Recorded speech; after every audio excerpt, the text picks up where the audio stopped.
There you are. It's nice to see you. Good to see you. Are you able to hear me on here? I can hear you perfectly. And no, I'm not at the ocean, but we can pretend. Okay.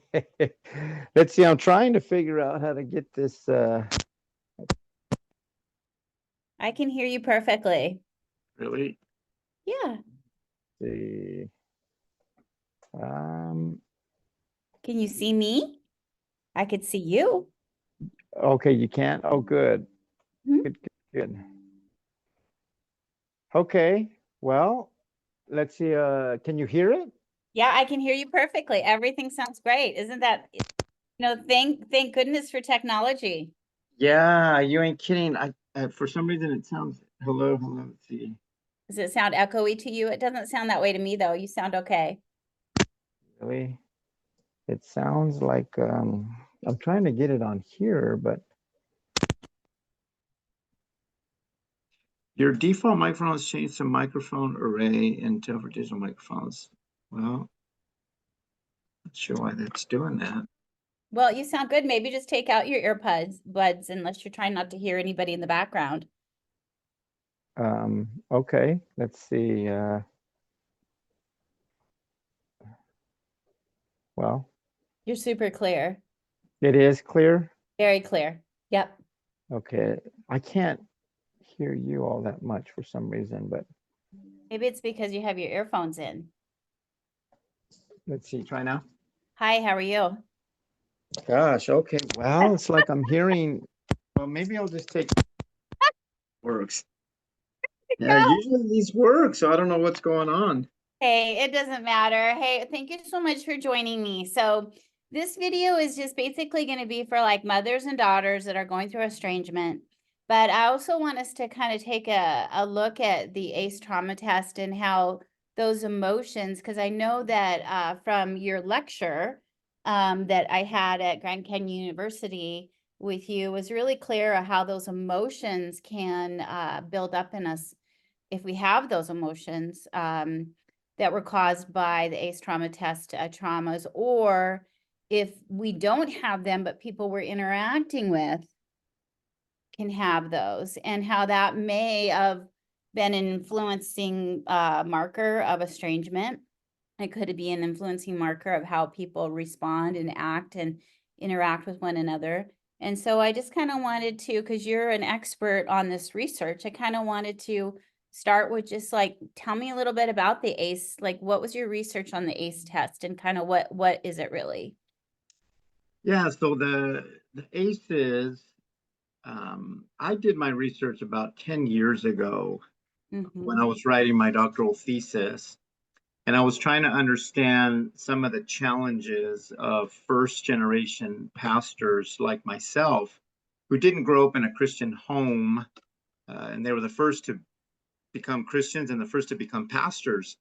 And I was trying to understand some of the challenges that they were facing. Well, I discovered that one of the challenges that they faced were the adverse childhood experiences in life, which turned out to be the ACEs study, which, as you know, is the largest, most unprecedented study on childhood abuse. When I ran into that, boy, that really changed my world. It helped me understand not only myself but others. Of course, in my doctoral thesis, I compared it to people who were second generation pastors who had grown up in a pastor's home who didn't suffer any trauma. And I wanted to know if their life was any different. And incidentally, it was. It was substantially different from what we were experiencing as first generation pastors with trauma. So Mm-hmm. that's kind of where that birthed, right? Coming into the knowledge of the adverse childhood experience study, which started back in 1995, is when Dr. Vincent Folletti first launched the ACEs study, and he did it with 17,000 people, and he traced their lives for 20 years. The average age person was about 67 years of age. All Mm-hmm. of them were, majority of them were middle class. They were probably 80% white with Hispanic. about 10% African American, 10% Asian. And so that was the constituency of the study. And they discovered from those 17,000 people, 10 of the most common childhood abuses that a child could face prior to their 18th birthday. So Yeah. as you recall me teaching it in class, it consisted of children that had suffered sexual abuse, Hmm. verbal abuse, Yeah. physical abuse, children that grew up in a dysfunctional family, children that um, grew up in a home where there was substance abuse, children that grew up in a home where somebody was mentally ill or suicidal, children that grew up in a home where someone was in and out of prison, children that grew up in a home where they were severely neglected, children that grew up in a home where their parents had either divorced or they were abandoned, and children that grew up in a home where there was domestic abuse, uh, predominantly a father that was beating the mother. So Right. these were 10 of the most common or worst traumas that a child could face prior Yeah. to the age of 18. And I remember that you had said, which was really eye-opening to me, is that like a dysfunction in a family could be as mild as like the child having to set the alarm to get the parent up to go to work. Yeah, Um, yeah, yeah, those like, responsibilities, flipping those responsibilities was hard on a child. yeah, things like growing up poor and you went to school hungry. They Mhm. found it also, they found things such as what you mentioned, right? A child that is acting as the parent, maybe they're 9, 10 years old, and they're the ones having to tell mommy, you got to get up, you got to get out of bed, you got to go to work, you got to go be a waitress, we got to pay the rent, dad's not here, right? Children that were acting as a parent were forms of dysfunction. Mm-hmm. Right.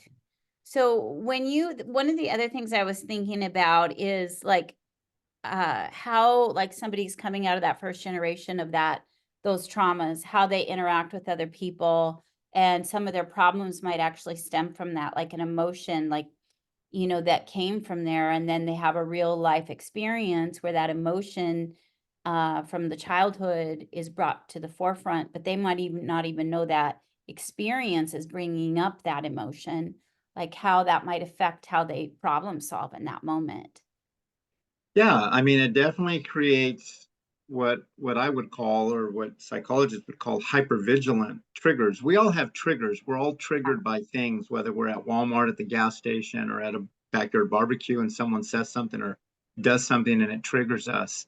We all have triggers, but someone that's been traumatized by childhood abuse, they have hypervigilant triggers, and Right. they're superimposing their trauma on everything around them, and they're interpreting things um, that are directly related to their trauma. It's like you're saying, right? You could be at line at Walmart, and someone may say something in a very benign, simple way, and you interpret that as them being aggressive.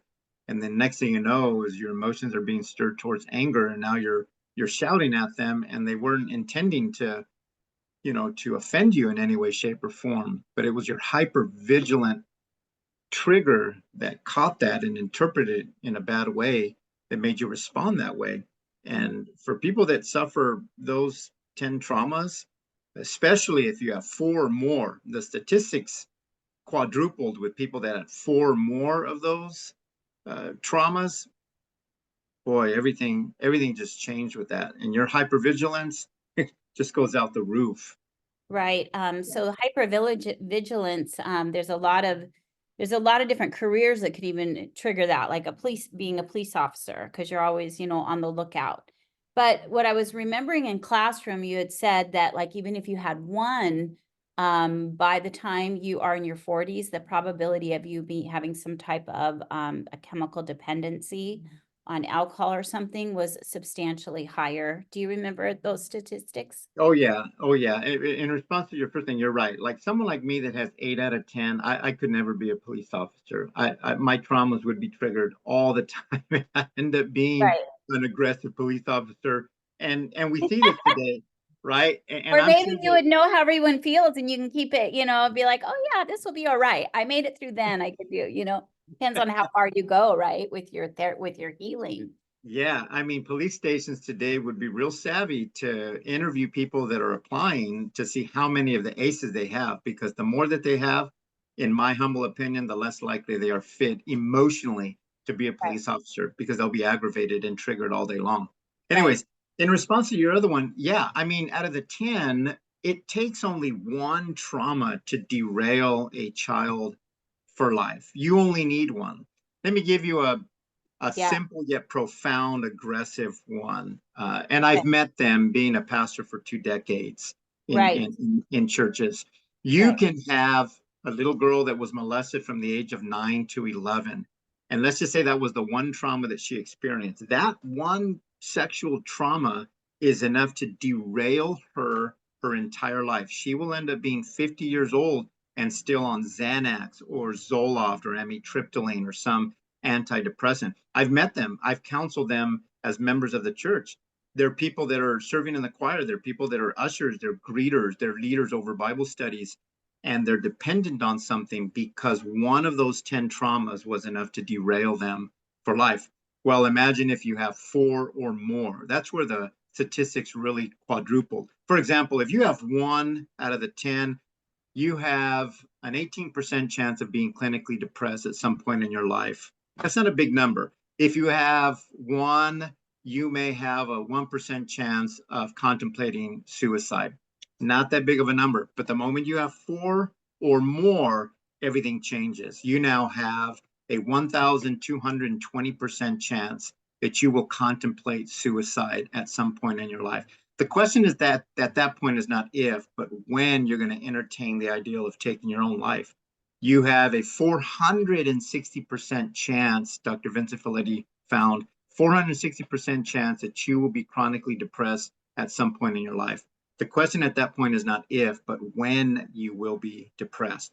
They found, for example, you had a 400 to 1,200% chance that you would either smoke or drink or do drugs, but you will do one of the 3 at some point in your life if you have 4 or more of those. And as you mentioned earlier, according to the studies by Donna Jackson Nakazawa, she discovered that by the age of 40, your body won't be able to handle the emotional turbulence throughout your life resulting from the trauma. That by age 40, your body will begin to break down from all the toxicity of emotional turbulence. You'll end up with some type of illness or disease, whether fibromyalgia or lupus or migraine headaches, which is what I have. But it's gonna morph into something physically in your life. Right. So yeah, this is what the studies reveal. It's just powerful. So this is like if it's left unattended, but if you Yes. actually recognize, so that's kind of, let me just back up, make sure I don't jump ahead of myself. Um, okay, so since you found this out, how has it kind of helped you in your own life to kind of overcome your past Yeah. So as in a my tool own to get better? Yeah, so in my own personal life, I had to import a number of things. Of course, at the top of the list is safety within community, and all the great neuropsychiatrists teach this. If someone's going to really recover, it's going to take safety within community. You have to be able to find a community where that you can feel safe with, not only physically, but emotionally and verbally. You have to find a community that will love you and help you to rebuild the foundational blocks of trust and safety in your own life. That's really step number one. So Um, is that kind of like a celebrate recovery is would be like a really good community yeah, uh people that counseling find a support? church, yeah, Okay. Okay. right. A church, if you find a church, if you find a celebrate recovery, even AA for some people works, right? But finding a community where you can feel safe, even a Bible study that you connect with people.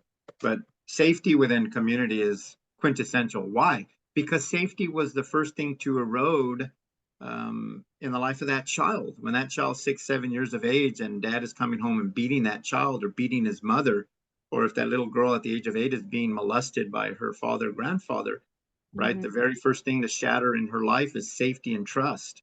They wrote from her life. By her teenage years, she has none. She doesn't know how to trust people or feel safe around people. And her radars and her amygdala glands are just hyper vigilant. They're massive radars picking up any signal of threat socially. And this is why finding a community where you can feel safe is paramount. It's number one. That helped me, right? I got connected to the church back in 1991, and that was the beginning stages of recovery for me. And then once you feel safe, it's allowing people to sow seeds of hope and imagination. We now know from studies by Dr. Bessel van der Kolk in his book, The Body Keeps Its Course, he showed us that trauma is primarily housed in the right amygdala side of the brain. And we know from psychologists that the right side of the brain is where we have our visceral instincts, where we have our creative thoughts. It's very intuitive side. It's the very subjective side. It's the side of hope and imagination. Well, if trauma's housed there, that's what eclipses any sense of hope and imagination. So once you find people in your life that you feel safe with, it's allowing them to begin sowing seeds of hope and imagination, purpose in your life, your gifts, your talents, and you finally believe them, right? You're not going to believe what people tell you when you feel threatened. You're not going to believe your mother who tells you, oh, you're such a straight A student, you're capable of going to Harvard University. The little girl at 16 is not going to believe her mom no matter what she tells her. Why? Because mom allowed her to be molested by mom's boyfriend for 4 years. And when she told her mom didn't believe her, right? Because she just didn't believe her. So she felt that her daughter was inventing that story because she was mad because her parents divorced, and and now the boyfriend's molesting her. So the girl's not going to believe that. But if she finds a safe community, she'll finally get to a place where she can allow someone to sow seeds of hope and imagination. And that's what happened for me. In 1995, when that guy heard me share my story, Paul, he heard me share my story in a church, and he came up to me afterwards and says, man, I just want to let you know that I think you're called to leadership. You're called to be a pastor, and I'm going to pay for you to go to Bible college. And he planted that seed of purpose in my life. And for the first time, I believed someone. And that was a major change in my life for recovery. So that's step number 2. Step number 3 that we know, according to neuropsychiatrists, and what I also use in my life, is sharing the grieving process, right? That's the third step. You have to get to a place that you revisit your trauma. You got to be able to acknowledge it. You got to get to a place that you're aware of what happened to you and that you verbalize what happened to you. For me, I had to go do EMDR for an entire year. I had to pay a psychologist to do EMDR, the eye movement desensitization and reprocessing, to process some of my trauma to help stabilize it. Is that like the rapid eye movement while you go through the thoughts? Yeah, it's a bilateral stimulation, right? And you watch their finger go back and forth, and then they go into the therapy, and the fingers causing electrical signals to be sent to the left and right hemispheres of the brain. And when it sends it to the right side, it will unlock the trauma from the right side of the brain, allow you to recall it so that you can verbalize it. And the moment you verbalize it and share it, you begin the road to recovery. So that to me is probably the most important step of all 4 steps. Is you got to revisit the trauma. You got to acknowledge and verbalize what has happened to you and encounter those emotions that you felt and allow somebody to absorb that pain. You got to grieve what has happened to you.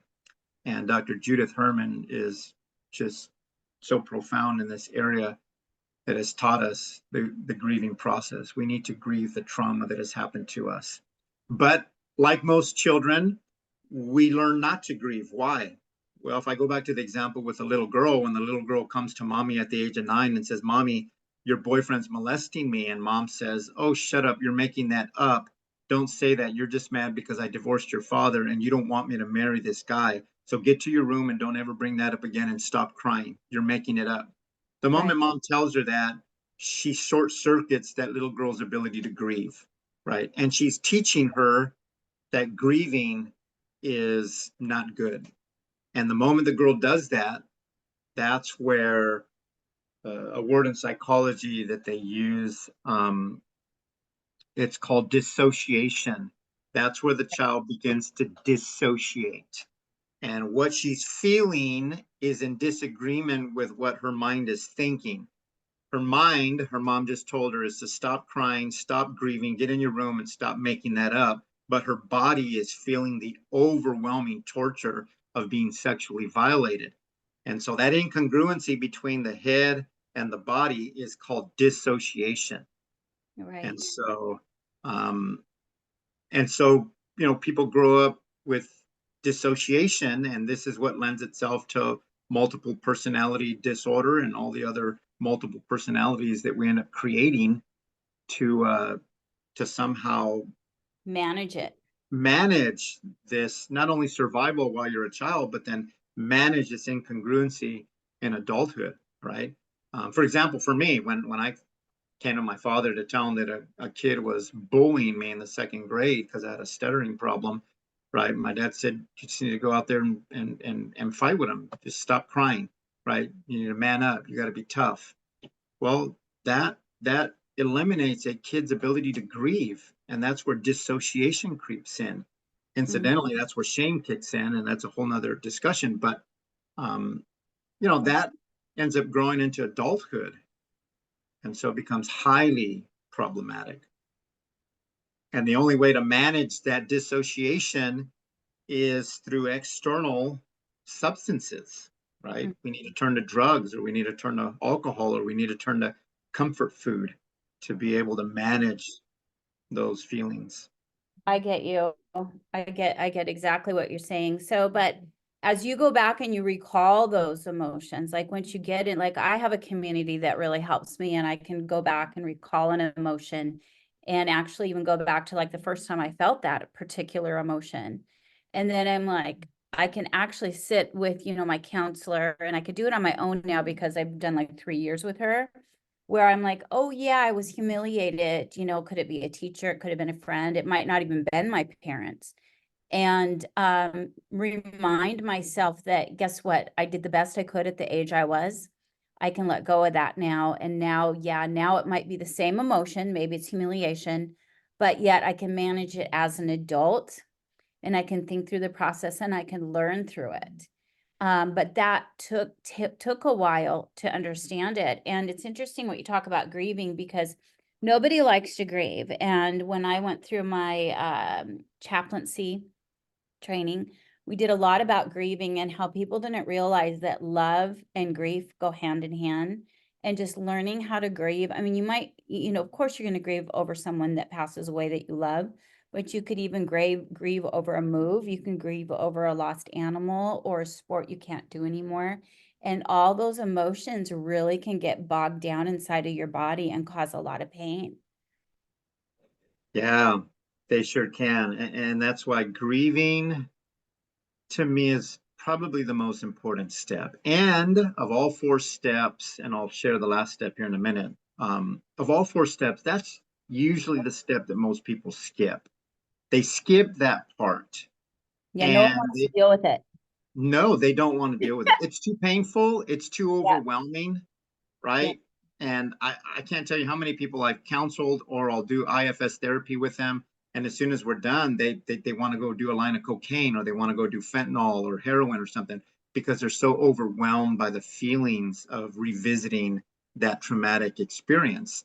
Right. And so, but that's the most important step. Incidentally, it's the step that we skip to our own detriment. It'll end up sabotaging us in the end. At the age of 40, we will collapse under that unbearable weight. And it did for me as a pastor. And so that's why I see it as the most important. But So that was another step that I had to take. And then the fourth step that I took that all neuropsychiatrists say is quintessentially important is structuring new activities. This is Mm, known as neuroplasticity and neurogenesis, right? We now know that the brain has the ability to create new neurons, and it has the ability to restore old damaged ones caused by abuse. mhm, And you know, structuring new activities is a great way to help restore the neural circuitry of the brain. And this includes discovering your purpose. This includes discovering what you're gifted in, what you're talented in, what you're right. good at. For me, it was education. When Paul paid for me in 1995 to go to Bible college, I had no idea that I Mhm. would end up on a 20-year academic journey, earning 5 degrees, and now the last 5 years as a professor. I didn't know that I had an intellectual aptitude for knowledge and intelligence. I didn't know that growing up in a big Mexican gang family. So, I had to learn that I had these capacities that I never knew. Mhm. And they were a major force for change and transformation in my own life. Those were the things that the Lord used, right? Mhm. So that's the fourth step from Okay. what I've studied and researched, right? So safety within community, sowing seeds of hope and imagination, sharing that grieving process. And then number four, structuring new activities in your life, doing things you've never done before to obtain things you've never had before, right? Based on your purpose, gifting, and talent. I didn't know I was a teacher. I didn't know I could be a professor. I didn't Mhm. know I had leadership abilities to be a pastor. I didn't know any of this. I didn't know I was a musician. I play piano and guitar. I had no idea that I had any of that, right? Right. So Isn't it something I remember in university you had talked about how not only what you did, but how you did things well. And you were just so surprised. And I have 7 of those questions that I can affirm also. And I actually whatever I go out and do on my own, like I do really well. Like I don't quit. It's like failure as I learn. It's like not it's fine with me. Like I'm okay. Like when I first started learning how to golf, I shot an 80 in only 6 months of playing golf. People don't do that. But based on like, hey, I know what it feels like to lose a ball and to miss and swing and miss, and then also I do piano and violin now and dancing and all kinds of stuff and making dresses, and it's all because I am doing the new things. So that's part of the growth. So yeah, the bad news are these things happened. These things you can say yes to. But the good news is that you can grow through them. Those things that happen are never going to go away, but you can still have a very good life. Is that kind of what you would say? yeah, absolutely. Yeah, there's no doubt about it. I mean, neuroplasticity, neurogenesis has definitely taught us from a science perspective that your best life is in front of you. Your brain has the ability to adapt to new environments, new experiences, new activities to bring out the best in you, has the ability to help you discover purpose and meaning in life, all of which we didn't have for those of us that had those abuses. So you're absolutely right. I mean, that's a powerful thing that God has created in the brain, right? And Right. all of it helps us not only recover but excel, if I can use that word. It did for me, right? Yeah. Coming out of a very hard, abusive gang, drug background, it really helped me recover and allowed me to be the person I am today. So, Mm-hmm. but but once again, of those four steps, the third one is the one that most people skip, right? Grief. Sharing the grieving process. And to me, that is so important. From everything that I read from all the best psychiatrists, neurologists, psychologists, it's like Donald Cowshed says, trauma is an injury to the capacity to feel. And that's a powerful statement, right? Trauma eclipses our ability to feel. And it's that dissociation that I was talking about, right? The head and the heart, but the body, they're incongruent, they're in disagreement. And this injures our ability to feel. And so it teaches us to not feel offense anymore. We Yeah. see this today, this at a larger meta social level. We see this today manifest like with cancel culture, Yeah. this new thing where if someone says something to offend you, you just cancel culture them. And although that's good in the sense that it teaches us to be sensitive and how we conduct ourselves and what we say, from a psychological standpoint, it's a negative. Why? Because people don't want to feel offended. They don't want to feel in their bodies. And so it's easier to cancel culture you than to deal with managing my emotions. Mm-hmm. And that's why trauma is an injury to the capacity to feel, right? And so that little girl that her mother didn't let her feel the atrocity of sexual abuse, that girl began training herself at the age of 11, 12, 13, 16, 18 to no longer feel them offenses, and she becomes aggressive. And if you have 4 more of those traumas, these are the ones that in your neck of the woods in Las Vegas, you find them as prostitutes, unfortunately, right? Right. Dr. Vincent Felitti and Robert Anda found that those that had 4 or more of those traumas had, at the end of their lifetime, a minimum, not maximum, minimum of 50 sexual partners in their lifetime.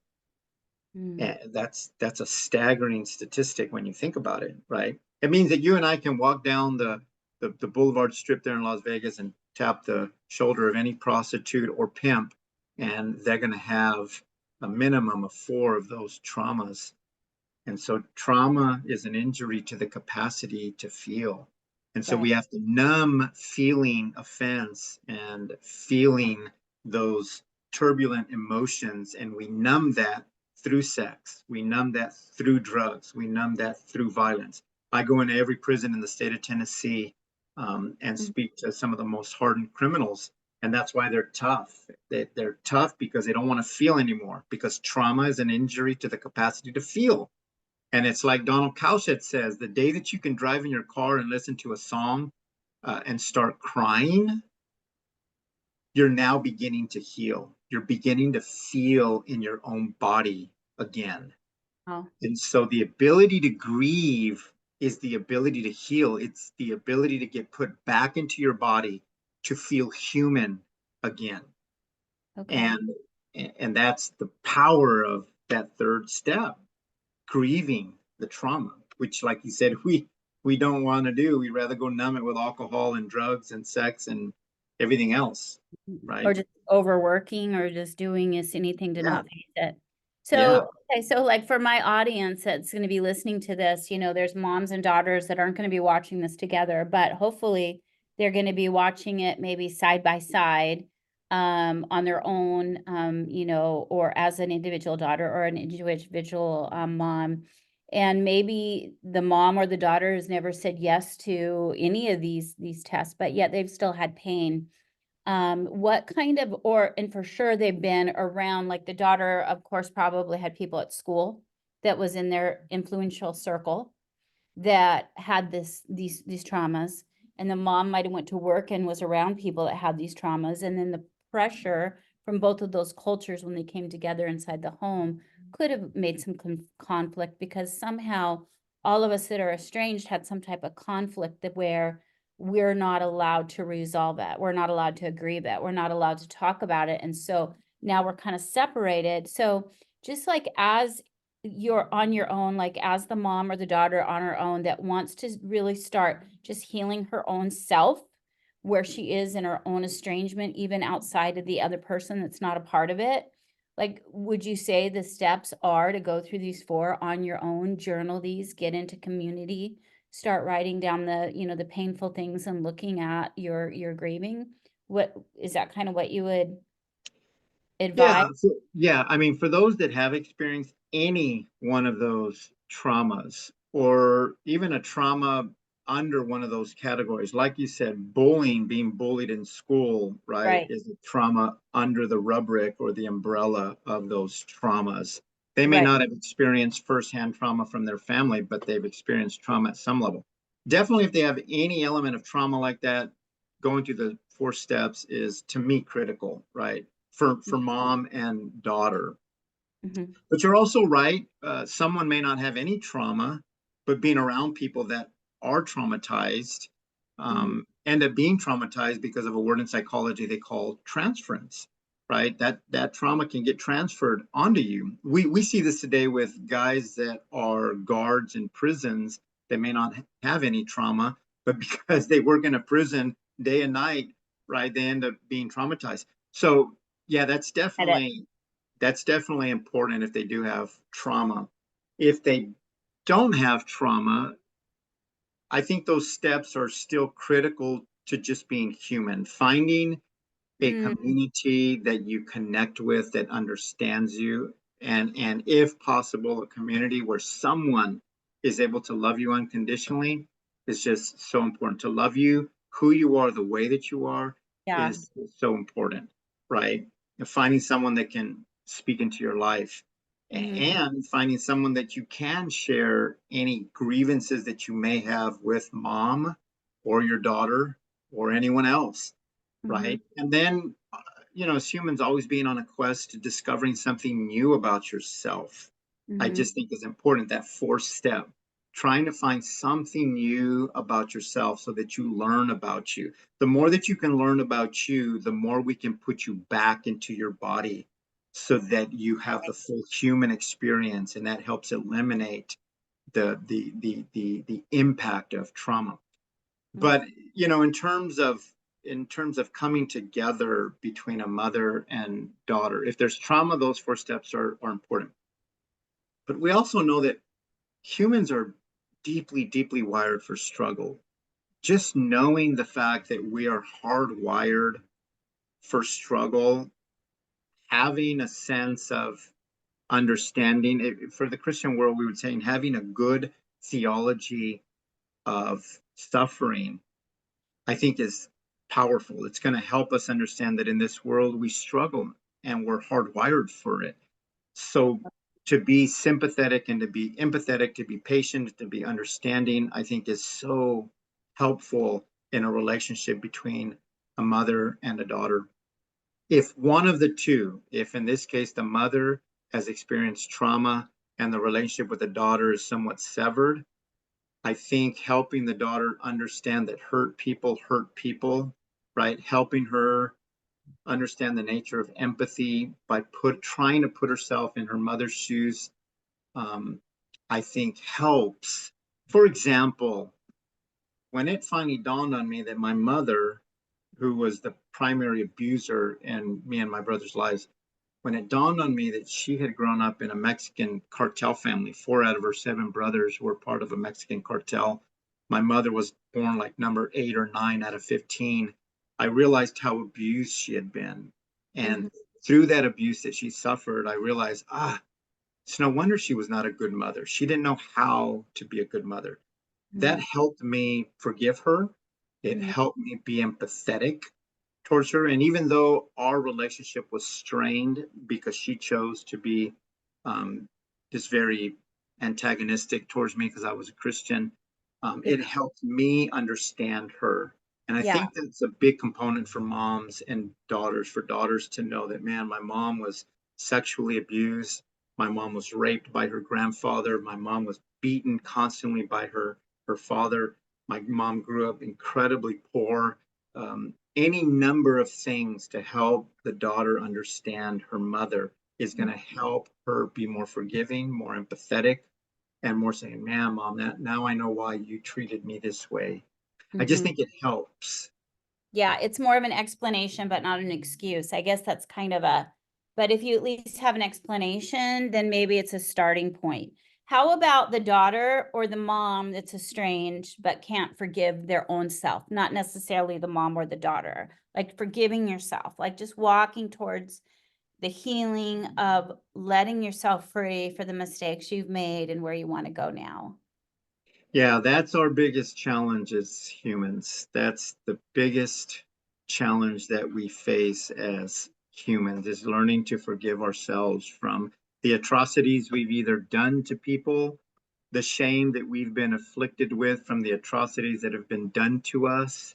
Yeah. um, is very hard, right? Shame, as Brene Brown says, shame is suffering indignity in the eyes of another. Okay. when you suffer indignity in the eyes of another, especially as a young child, you can only come to one conclusion. The brain at a young age is only wired to come to one conclusion. And the one conclusion is, I am being beaten by my mother and my father because I'm defective. I'm Yeah. damaged goods. A That one child, hurt. I felt that. yeah, that's Yeah. powerful, right? The Yeah. child doesn't have the cognitive ability to assign Mhm.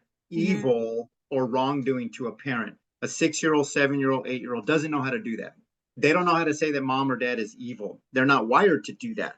So the only thing that the child can do, the only other option, is to assign or ascribe that evil to itself and saying there Right. must be something wrong with me, which is why mom or dad is abusive to me. The moment that they ascribe that brokenness to themselves, shame is now birthed. Shame is to suffer indignity in the eyes of another. And so when that shame is birthed, now the person to forgive is yourself, because you're broken, you're damaged goods, right? Mhm.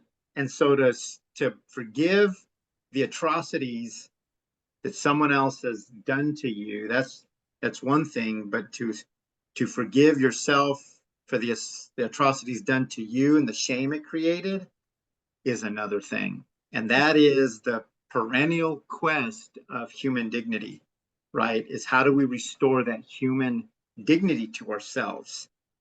And it's going to take a lot of amazing, for those that are Christians, it's going to take a lot of amazing grace that superbounds more than anything that we can conceptualize in this in this in this human experience.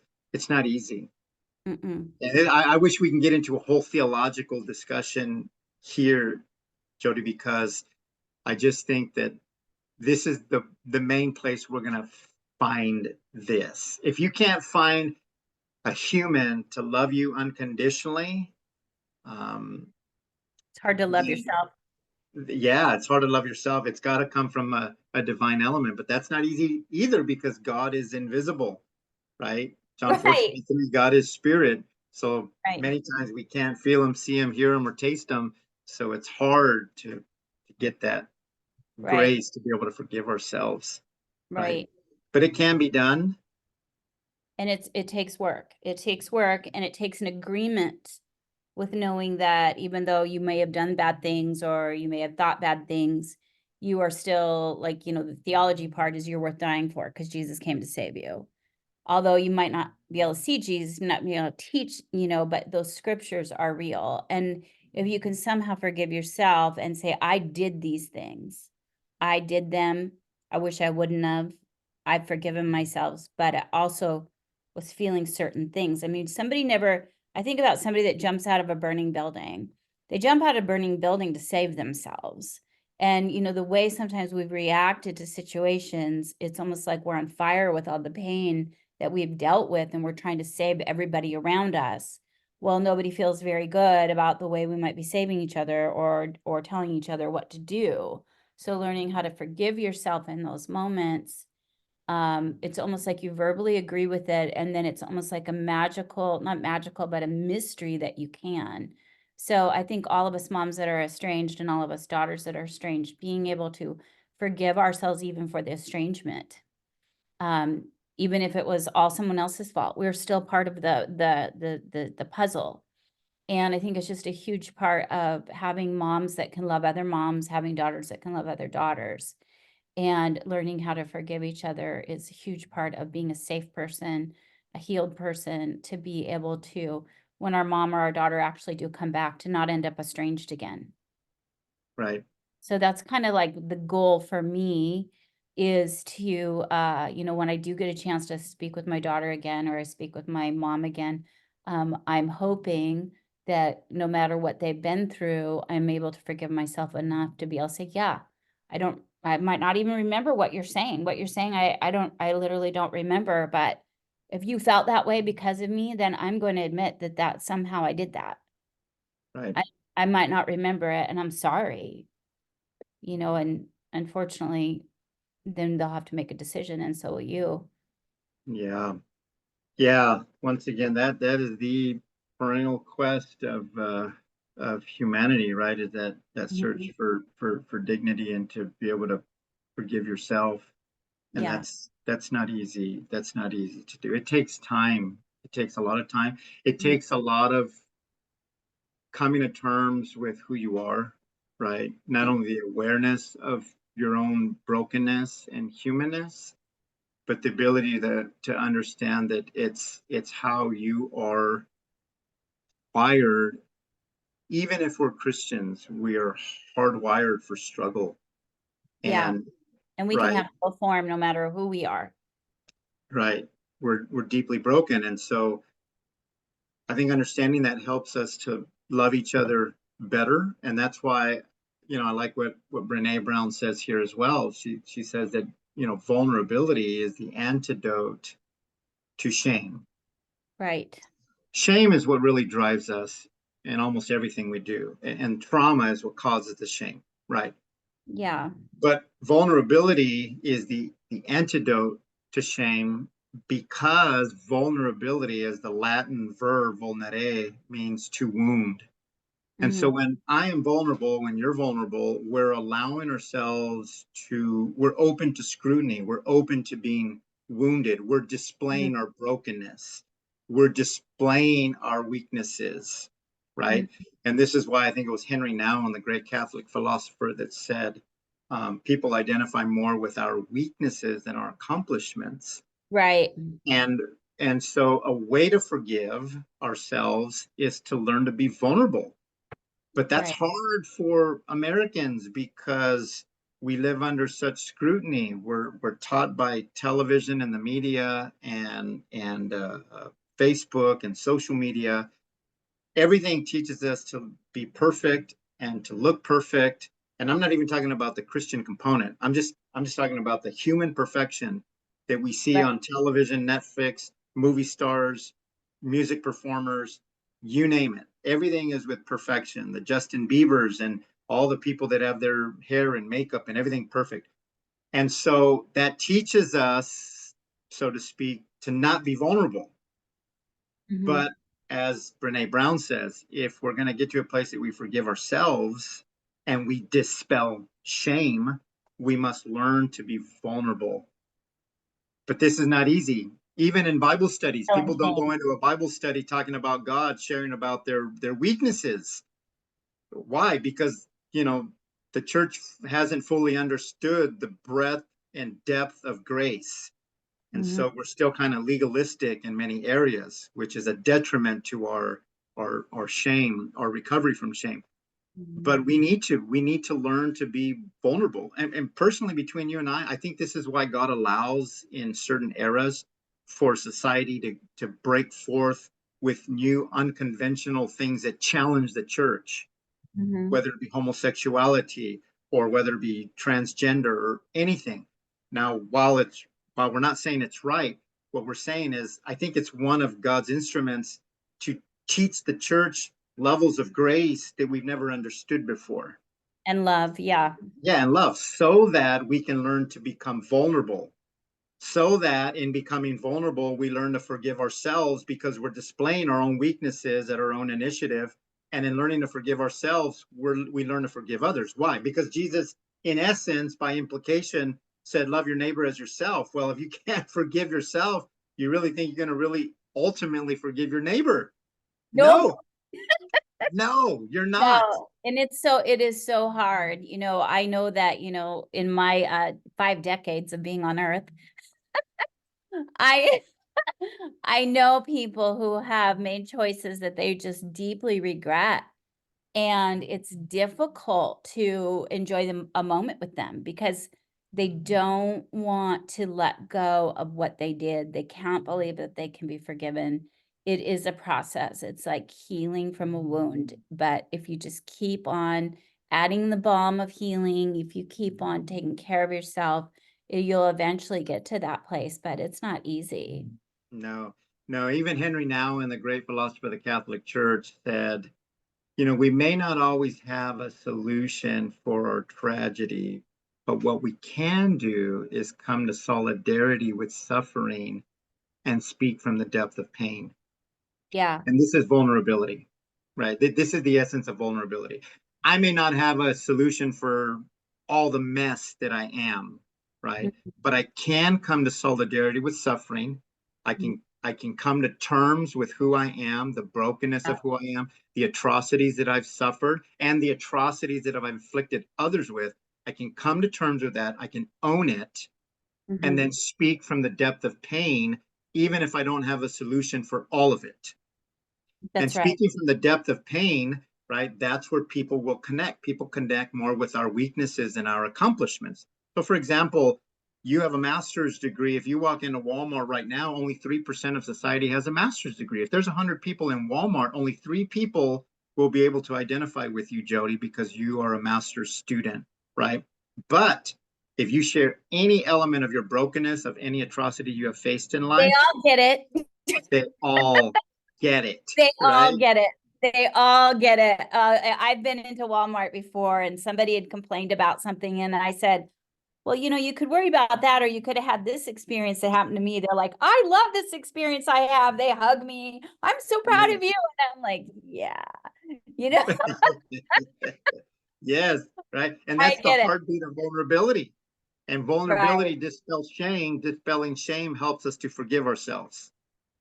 Well, thank you so much for this. I mean, I think this is going to help a lot of us moms and daughters because, you know, in estrangement, you know, we can't make people come together and restore with us, but we can restore with ourselves. And I really hope this helps each one of us on our side of the estrangement. It's shameful to be estranged. It's shameful to be estranged. And I can be the first one to say that, but at the same time, never saw it coming either. Yeah. So, you know, somehow I ended up here and so did the women that are going to be on here. And I hope that this kind of helps them to keep going, to not give up, just to keep loving themselves and get in community. And I really appreciate your time. Yeah. Yeah. No, thank you for allowing me to be a part of it. That's awesome. All right. Well, you know, I'm going to go ahead and hang up from this. Can I give you a quick call on the phone really quick? Or are you going to be busy? Sure. Okay. Sure. I'll call you right back. Thank you so Okay. much. Bye-bye. All right.